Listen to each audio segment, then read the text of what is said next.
Bien, en 1535 se publicó la novela de François Rabelais, Gargantua, en la que tras 40 capítulos de guerra se presenta la abadía de Telema como un lugar de paz y serenidad. Allí, Gargantua establece y dicta una única regla: fais ce que tu voudras. Con ello, Telema se muestra como un mundo opuesto a todas las reglas que Rabelais conocía, que era monte benedictino. En este lugar no hay distinción alguna entre hombres y mujeres, no existe la jerarquía ni ningún deber de obediencia, ni tampoco una jornada regular o unas horas de oración fijadas. En Telema, los monjes no tienen un hábito estricto y las amistades.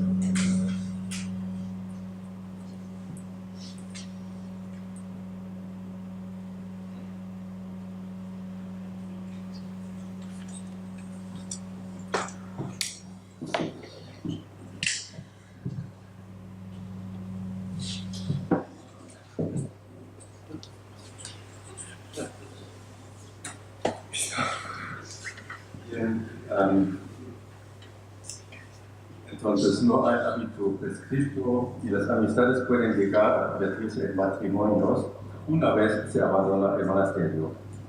A pesar de esto, de que como vemos reina una cierta libertad en esta abadía ficticia, los habitantes de Telema son, en sentido humanístico, moradores de monasterio muy ilustrados, que pueden tocar instrumentos musicales, dominan de 5 a 6 idiomas, saben leer, escribir y cantar. Jean Libert, Yerlet, Yenastri, conversant en compagnie honnête. Ainsi, en la abadía de Telema de Rabelais se lleva a la práctica lo contrario de lo que es habitual en cualquier monasterio de la época, pues las estrictas normas y ritos se sustituyen por libertades y pretensiones intelectuales. Textos como este son los que nos señalan que la forma de vida que conllevaba el monacato tan discutible en la Edad Media empezó a ser cuestionada en la era del humanismo y la reforma. Consecuentemente, consideramos que debemos preguntarnos cuál de estas propuestas de cambio acoge la orden jesuita recién instaurada, cómo esta cambia los planteamientos místicos de los monasterios medievales y qué papel desempeñan en Ignacio de Loyola las modificaciones protagonizadas por Rudolfo de Sajonia y Tomás de Kempis.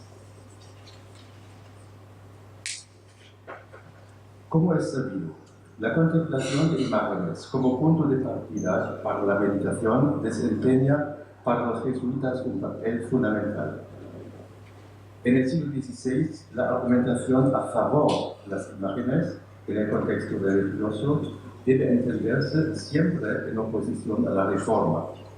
Así, la tormenta de las imágenes de Wittenberg constituyó el motivo más inmediato del tratado de Non Tollendis Christi et Sanctorum Evangelibus, publicado en Ingolstadt en 1522. Los títulos de los capítulos que componen el tratado permiten abordar sus distintos aspectos. De esta forma se afirma que el Dios invisible se ha hecho visible y representable mediante la encarnación de la palabra, o que en el paño de la Verónica Cristo se convierte en el primer artífice de imágenes de la Iglesia. El uso de imágenes iría acorde con la razón, porque instruiría al profano y llevaría al observador a recordar lo contemplado y imitarlo. Cuando aclaro se limite a la argumentación a favor de las imágenes religiosas, al querubín del templo de Jerusalén y a la imagen de Nehushtan. Al argumento de la tradición vuelve el teólogo español, representante de la Escuela de Salamanca, Melchor Cano. Este escribe en su libro De Locis Theologicis, publicado en 1563, que la Iglesia es más antigua que la Biblia, de lo que deduce que debe mantenerse aquello que siempre ha sido tenido por correcto, Siempre ha habido imágenes religiosas, por lo que estas son legítimas ex nihilo ecclesiae. Mientras desde el lado de la Reforma se subraya que la fe procede de la escucha, la parte católica mantiene, por el contrario, que la Biblia no ofrece afirmaciones abstractas, sino gráficas, que se presenten al erudito en forma de palabra y al no erudito en forma de imagen. La preferencia por la escucha se observa asimismo en la concepción de la Eucaristía, donde Zwingli y Calvino rechazan la presencia de Cristo en la Eucaristía como superstición. Hablan, por el contrario, de una presencia simbólica y ven a Cristo manifestado solo en la palabra hablada. Para criticar la praxis imanolológica católica, Melanchthon presenta a los santos en el artículo 21 de su Apología de la Confesión de Augsburgo, de Invocatione Sanctorum, como personificaciones alegóricas. Desde esta perspectiva, las hagiografías católicas no serían, como los mitos antiguos, más que ficciones, siendo San Cristóbal comparable al gigante Polifemo. La lucha entre el culto a los santos y a las reliquias había conducido en Wittenberg, durante la estancia de Lutero en Warburg, a la eliminación de los altares adyacentes y de las imágenes. Zwingli rechaza las imágenes porque, a su juicio, lo sensual se opone a la santidad. Calvino critica el culto a las imágenes en su Institutio tan duramente que provoca una masiva furia iconoclasta en Francia. Por ello, fueron sobre todo franceses los que en 1563, durante el Concilio de Trento, consiguieron la autorización de dicho culto. El 3 de diciembre de 1563, el Concilio de Trento aprueba el decreto de invocazione, veneratione et reliqui sanctorum et sacris imaginibus. En él se legitima el uso de imágenes religiosas con el ya mencionado argumento de que constituye una tradición que se remonta a los comienzos de la religión cristiana, afianzada por la doctrina de los padres de la Iglesia y por el Concilio de Nicea del año 787. Se explica que está permitido poseer imágenes religiosas, aclarando que estas, sin embargo, no albergan ninguna divinidad o fuerza oculta, que no deben adorarse como imágenes mismas, sino a los representados en esas mismas imágenes. Debe distinguirse, por tanto, las imágenes de los ídolos del lejano oriente o de la antigüedad clásica pagana. Si bien estas últimas poseen un carácter sagrado y una virtud propia, como imágenes de culto. Las imágenes cristianas no son veneradas en sí mismas, sino que el creyente debe más bien adorar a Dios sin imágenes en el espíritu, a partir de las imágenes. A esa diferenciación de imágenes pueden añadirse otras de carácter más abstracto. En el siglo XII, el teólogo escolástico Pietro Lombardo había aportado en sus sentencias una amplia definición de la imagen cuando explica, remitiéndose a Génesis, que el hombre ha sido creado a imagen y semejanza de Dios, y subraya que Cristo es la imagen del Padre. Si la imagen se define del mismo modo que lo hace el padre de la Iglesia, Juan Damasceno, como ejemplo, analogía y figura, que muestra lo representado, entonces pueden establecerse 6 tipos de imágenes. Primero, la imago naturalis, en la que no solo se da semejanza, sino asimismo identidad, de la que Cristo, como verdadera imagen del Padre, constituye un buen ejemplo. Segundo, las ideas en sentido platónico como arquetipos de todas las cosas visibles, Tercero, el hombre que ha sido creado a imagen y semejanza de Dios. Cuarto, la creación en su totalidad, que debe interpretarse como imagen del Creador.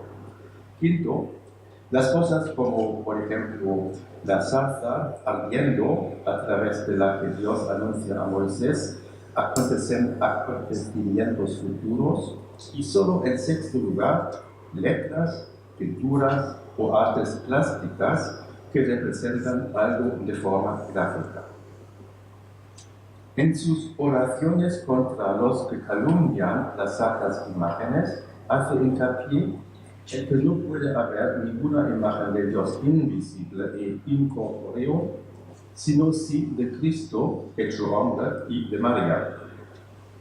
A la meditación espiritual se llega tanto a partir de la escucha, que oye lo corpóreo, como de la contemplación de lo corpóreo. Fray Hernando de Talavera, el confesor de Isabel la Católica, subraya la conexión entre delectar y mover al poseer una imagen más capacidad de convicción cuando más perfecta sea estéticamente.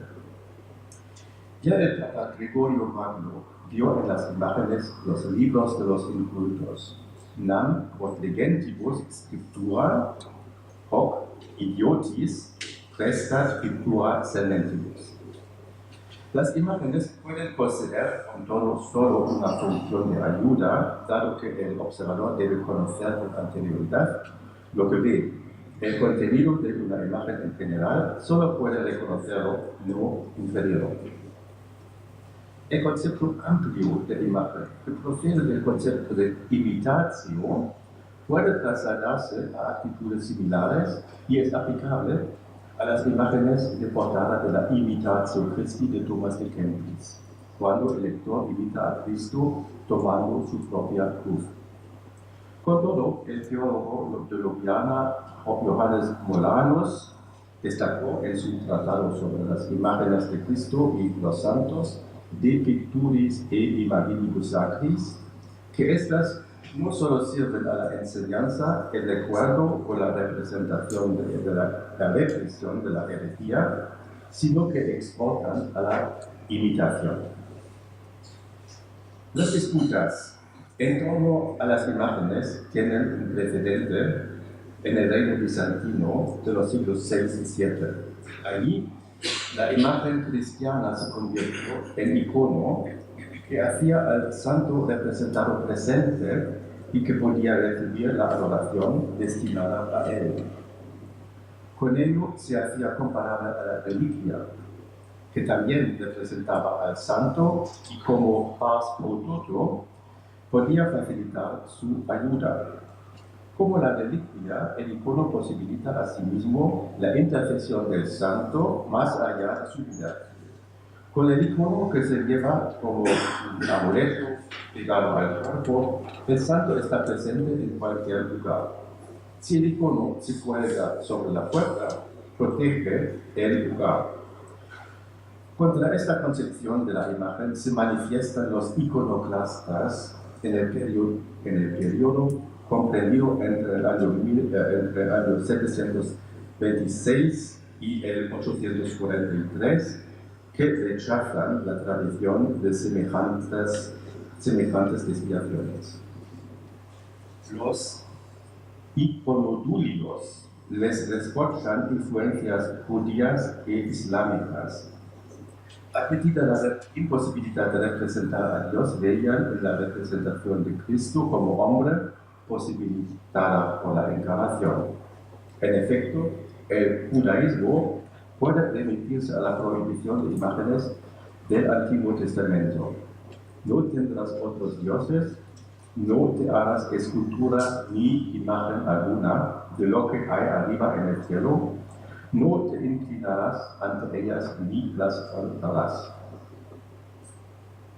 En la literatura mística española se ofrecen respuestas controvertidas a la cuestión de si las imágenes deberían desempeñar una función auxiliar en los ejercicios espirituales. Mientras San Juan de la Cruz lo niega, San Ignacio de Loyola lo afirma vehementemente. El individualismo religioso es característico de Ignacio de Loyola, que no piensa en abstracto como la escolástica, sino que se sirve de sus capacidades sensitivas y emocionales como medio para el conocimiento, por ejemplo, cuando en la segunda semana de sus ejercicios exhorta a imaginarse los episodios de la vida de Cristo antes de la crucifixión de la forma más exacta y real posible.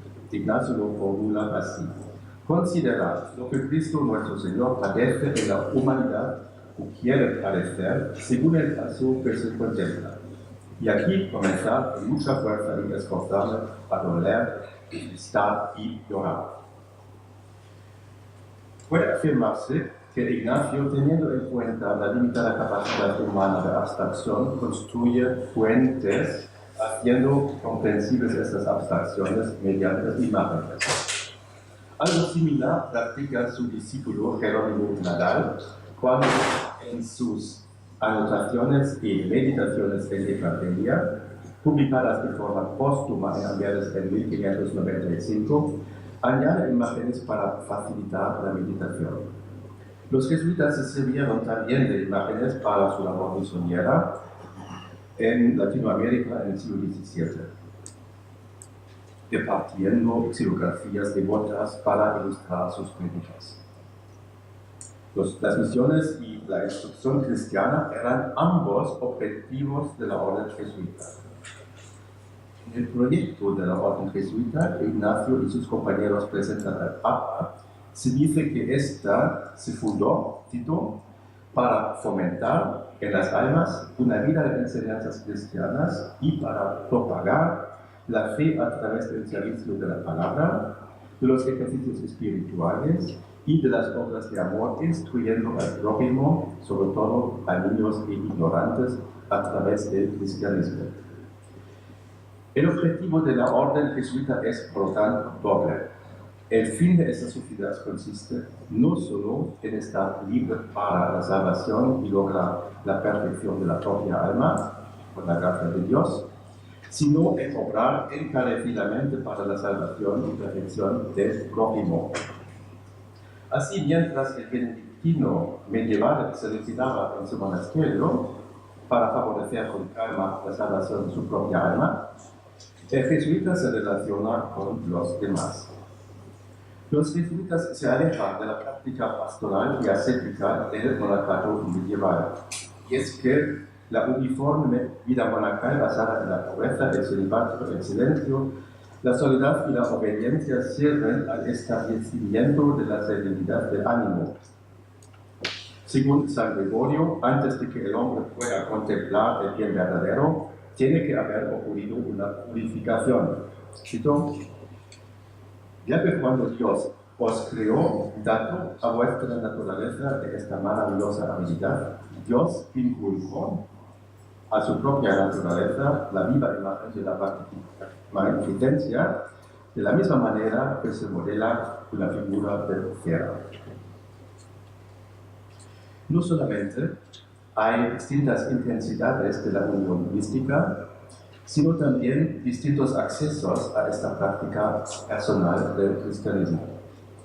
En el misticismo es habitual el camino del éxtasis para salir fuera de uno mismo y así lograr la unión con el absoluto dolor divino. No obstante, hay también otros accesos.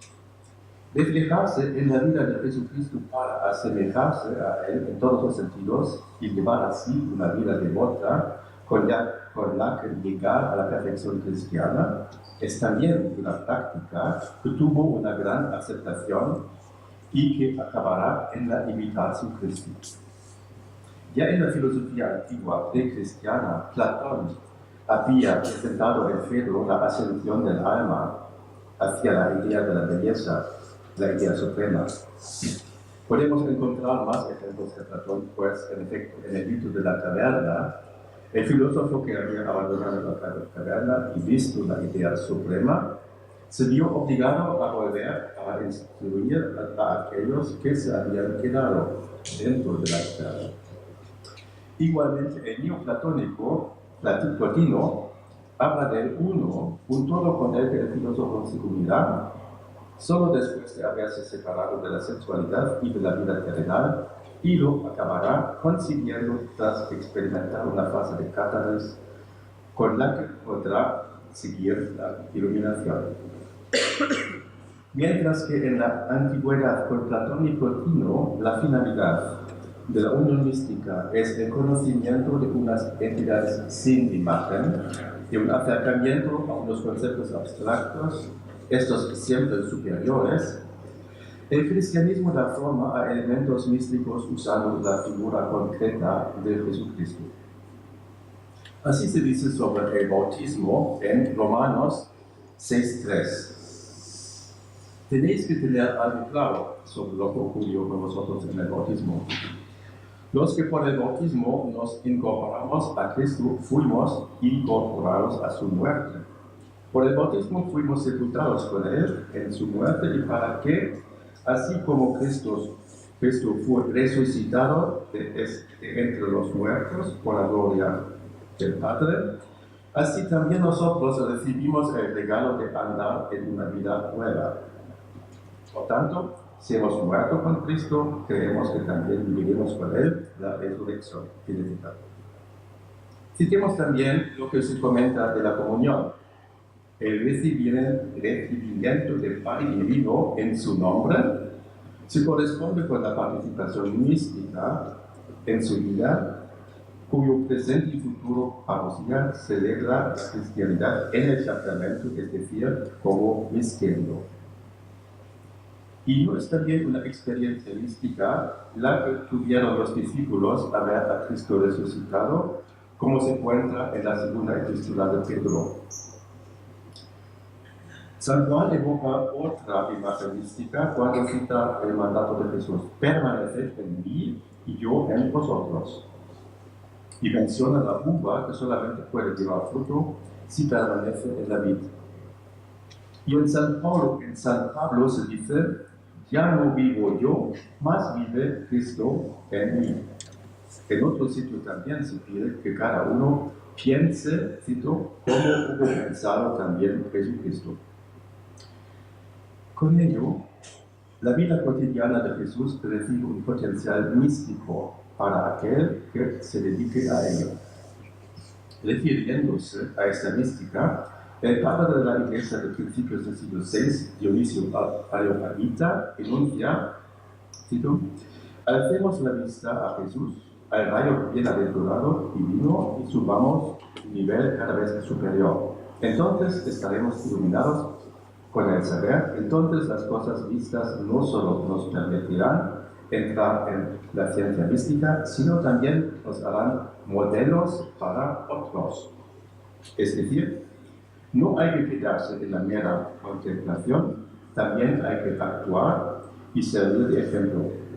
La imitatio Christi no es la María que medita, sino la Marta que se pone manos a la obra.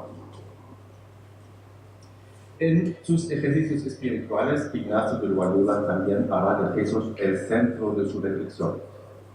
¿Cómo se ha llegado aquí?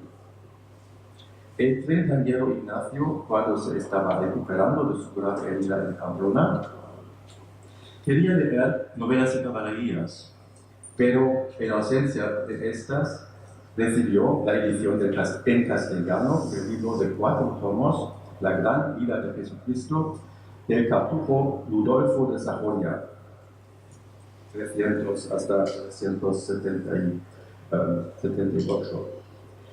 En esta obra no solo se describe la vida de Jesucristo a partir de los evangelios y los comentarios de la patrística, sino que también es un libro de meditación con oraciones. Ya el Römer nos advirtió de la gran influencia que los textos de Ludolfo ejercieron sobre Ignacio, y que es efectivamente Ignacio de Loyola que extrajo esta extensa obra, un libro de citas de 600 páginas. De esta manera, Ignacio se familiariza con el Nuevo Testamento leyendo a Ludolfo antes de manejar la Biblia al completo, algo que hará al finalizar sus estudios en latín, a partir de 1524 en Barcelona y a partir de 1528 en París. Por su correspondencia sabemos que a quienes él considera mejores ejemplos y modelos a seguir son San Pedro y San Pablo. El primero por la fortaleza de su orden y el último por la vida pastoral que practicaba. Así podemos decir que los consejos sobre la contemplación y rememoración de la vida de Jesucristo que invaden la obra de Ignacio tienen su origen en el jesucentrismo de Rudolfo de Sajonia, tan presente en la gran vida de Jesucristo. La idea es que debemos actualizar y ver los ojos, rememorar lugares, mirar al Señor, contemplar su rostro, de modo que estamos completamente en el Señor, completamente fuera de nosotros. Tanto para Ignacio como para Rudolfo de Sajonia, la palabra de Cristo tiene un papel fundamental, aunque Ignacio va más allá y da importancia a otros aspectos como la persona, la apariencia de Jesucristo y también el lugar de la situación descrita. Ignacio piensa que el creyente debe priorizar el poder dibujar en su mente una escena de la vida de Jesús. Naturalmente, no se trata de una unión mística con Dios, como sucede con Santa Teresa de Jesús o con San Juan de la Cruz, pero verdad es que Ignacio adopta semejantes ejercicios espirituales, tal y como lo demuestran sus cartas, donde se encuentran claros elementos místicos, como vemos en el siguiente fragmento. Buscar la presencia del Señor en todas las cosas, como en el trato con alguien, en el caminar, ver, saborear, oír, entender y en todo lo que hagamos. Porque es cierto que su majestad divina está en todas las cosas a través de su presencia, poder y ser. Y meditar de este modo, mientras se encuentra a Dios nuestro Señor en todas las cosas, es más fácil que cuando lo hacemos ante cosas abstractas y costosamente nos presentamos a ellas. Este planteamiento fue denominado teología de la devoción, lo que se oponía a la llamada teología intelectualizada.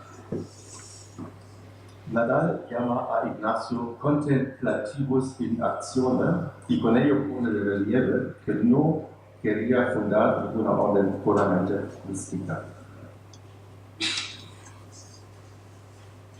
Veamos algunas citas del Proemio de la vida de Jesucristo de Rudolfo. Él recomienda a su lector, cito, a menudo debe volver sobre los sucesos destacados y memorables de la encarnación, del nacimiento, de la aparición, de la circuncisión, de la representación en el templo, del sufrimiento, de la resurrección, de la ascensión, etc. En ellos se encuentra una razón especial de la práctica de la elevación espiritual y del consuelo. Debe leer la vida de Jesucristo, cuyas actitudes se han de imitar tan bien como sea posible, para que su afán de parecerse a él crezca. Menos provecho tendría si no quisiera imitar lo leído. Por tanto, la cuestión es contemplar las etapas de la vida de Jesús. Bueno, también ejemplos concretos, como cuando Jesús entra en la finca Getsemaní. Comiencen estas contemplaciones desde el principio del sufrimiento, persíguelas por orden hasta el final, dirija su atención a cada pormenor como si participara en ello. Contemple detenidamente a Jesús en la última cena y cómo se va con sus discípulos al huerto. Quería tenerlos a su lado en su último paseo, cómo les habla con cariño, como un amigo y confidente.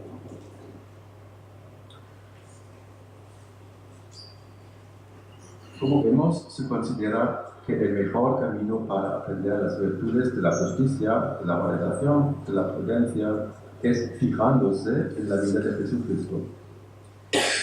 La contemplación meditativa es lo central para Rudolfo. Así lo expresa él mismo. Para sacar fruto de la contemplación, debe dedicarse a ello con toda la pasión del corazón complaciente, preparado para gustar despacio, sin preocuparse por otras cosas o ocuparse de ellas.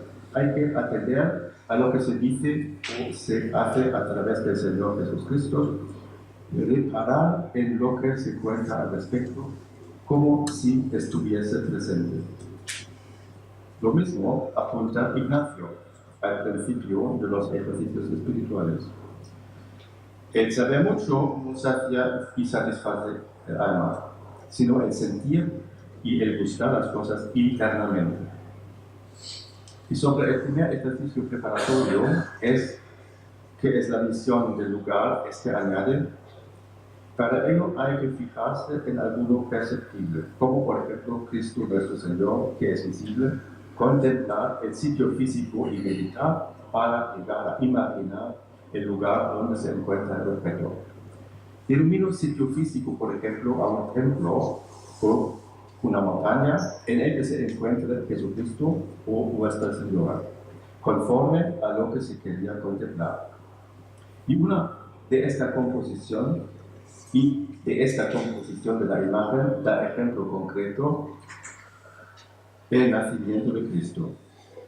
Pues aquí ver el camino de Nazaret a Belén, considerar su longitud, su altura, y si este camino es liso o atraviesa valles o discurre por colinas. De esta manera contemplar la cueva del nacimiento, como de espaciosa era, como de estrecha, como de baja, como estaba amueblada. Ignacio entrenó la fantasía para crear y visualizar imágenes durante sus ejercicios espirituales. Propone y defiende una meditación a través de la imaginación que llevará a la máxima contemplación religiosa. Como se ha visto, fue Rudolfo de Sajonia quien persuadió de la utilidad de la imaginación para la meditación. Mientras que para Lutero escuchar es lo más importante, para Ignacio lo principal es la visualización del espacio y el hecho de imaginar la situación. Es decir, hay que ser capaz de ver los sitios en el que los acontecimientos tuvieron lugar. Ignacio cree que primero hay que imaginar la escena hasta que el lugar no esté construido como el escenario de un teatro, no pueden empezar los acontecimientos escénicos. Poniendo el énfasis en distintas fases de la meditación para ambos autores, el conocimiento y la imitación de la vida terrestre de Jesús es lo que debe guiar al creyente. Se trata de ver los lugares donde él vivió y obró, y al mismo tiempo de comprender los estados subjetivos y psicológicos de Cristo. Este modelo meditativo tiene naturalmente consecuencias en la concepción de las obras de arte. Esta manifestación la vemos, por una parte, en el teatro jesuita barroco y por otra en la arquitectura barroca o en la decoración de interiores, como también lo vemos, por ejemplo, en el monasterio de las Descalzas de Ales de Madrid, dirigido por la única jesuita que existía, Juan de Austria. Pasando por delante de los cuadros y mirando así los lugares de la actuación de Cristo en ellos, uno recuerda la vida de Jesús. El sentir y gustar siempre de las acciones de Jesús a partir de las pinturas sustituye la realidad exterior perceptible a los sentidos por la verdad interior de las escenas de la vida de Jesús en la imaginación. Así pasamos de la realidad exterior a otra interior, tratándose ahora de una unión que tiene rasgos místicos.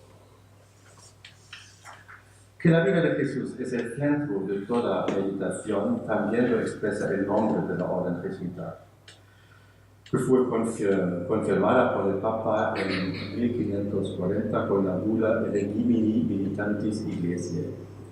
Los tres votos de los jesuitas son la castidad, la pobreza, la obediencia, los cuales ya corresponden a la imagen dada en la Imitatio Christi de los primeros apóstoles.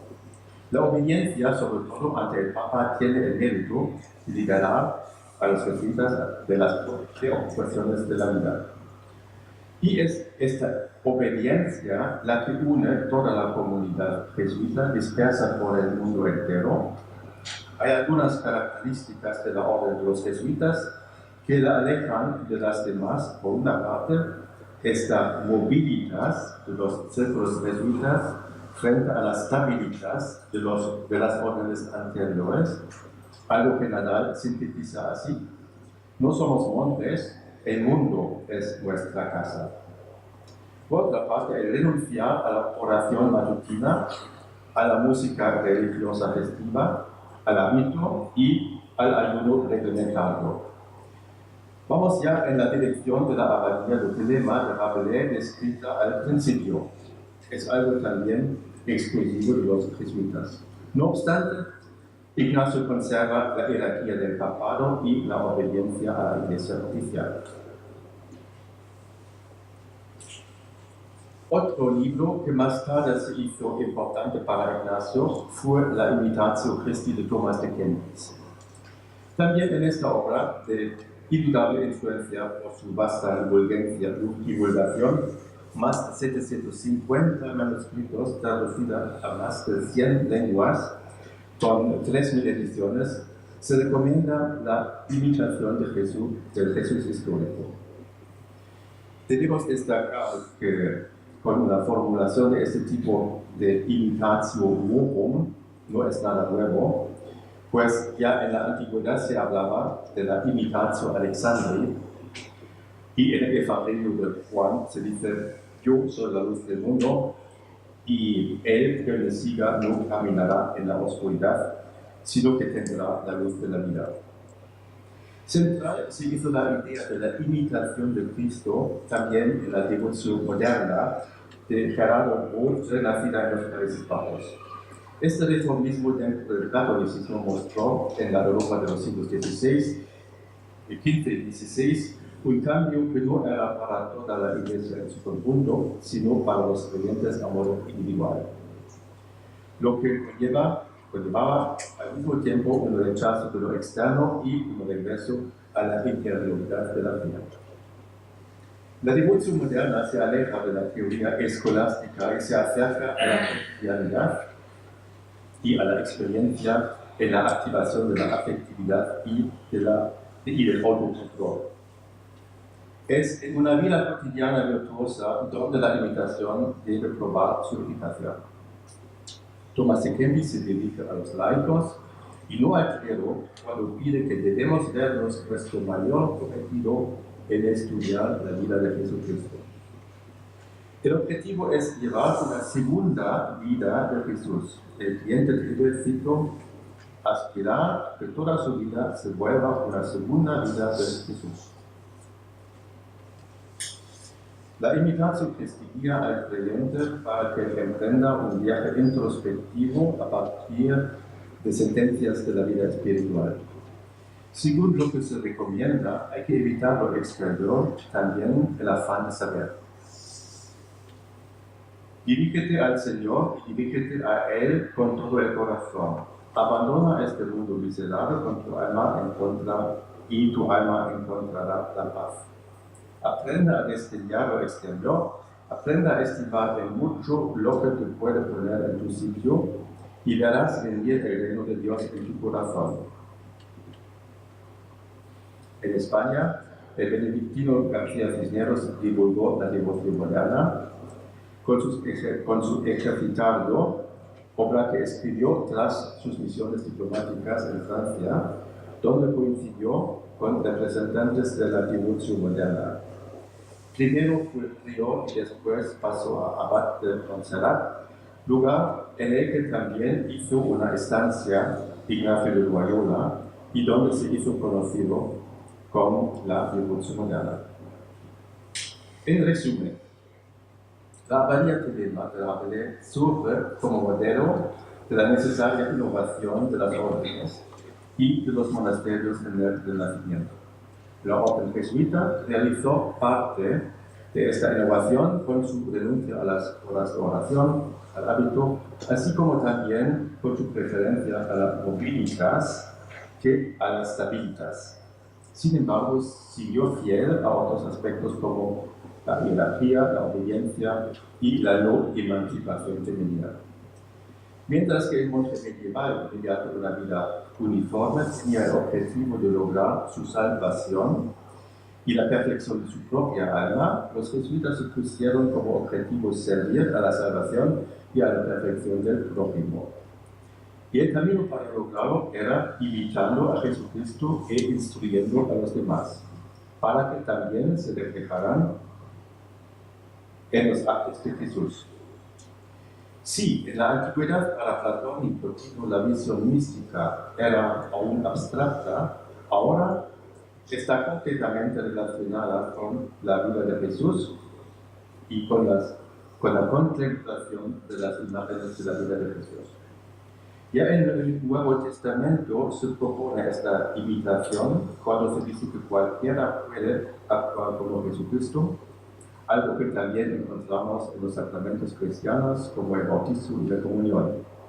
Además, si los creyentes imitan a Cristo, ellos mismos servirán como modelo para que otras personas también lo hagan. De hecho, en la unión mística no debe ser un fin en sí mismo, ya lo había puesto de relieve el padre de la iglesia Dionisio Areopagita cuando pidió a sus místicos hacerse mistagogos. El primer contacto de Ignacio con la vida de Jesús no tuvo lugar a través de la lectura de la Biblia, sino que este primer contacto formativo se dio a través de Rudolfo de Sajonia, más concretamente con la lectura de la gran vida de Jesucristo en una edición de 4 tomos en castellano de la que Ignacio extrajo por su parte 600 páginas. Aquí pudo encontrar el jesucentrismo que tanto defendió, un pensamiento que acabó dando el nombre jesuita para su orden. Extrajo de Rudolfo la idea de que sin imaginación ni fantasía creativa, la meditación no es completa, pues como se avista, Ignacio prioriza en la meditación el visualizar las situaciones de la vida de Cristo con todo detalle, ya sea en la fantasía, ya sea en la contemplación de pinturas y de artes plásticas. No solo Rudolfo de Sajonia marcó la teoría de Ignacio, también lo hizo Tomás de Kempis con su Imitatio Christi, donde volvemos a hallar una Imitatio Morum que recomienda imitar a Jesucristo. Y Tomás de Kempis, en este importante libro para el reformismo de la devoción moderna, se dirige directamente al pueblo individual y no a la iglesia oficial. Hemos visto que los seguidores de la devoción moderna coinciden con Ignacio y con sus dos precursores en el sentir y gustar de las cosas desde dentro. Para ellos, en la contemplación y en la meditación, el Papa y sus obispos tienen un papel poco importante, como el de la teología dogmática oficial. En ese sentido, es justo ver en los ejercicios espirituales de Ignacio, así como también en los escritos de sus dos precursores, Rudolfo de Sajonia y Tomás de Kempis, un acercamiento al sujeto y un alejamiento de la iglesia tradicional, con lo que ya formulan elementos que surgirán y se reivindicarán en el humanismo y en la reforma. Muchas gracias.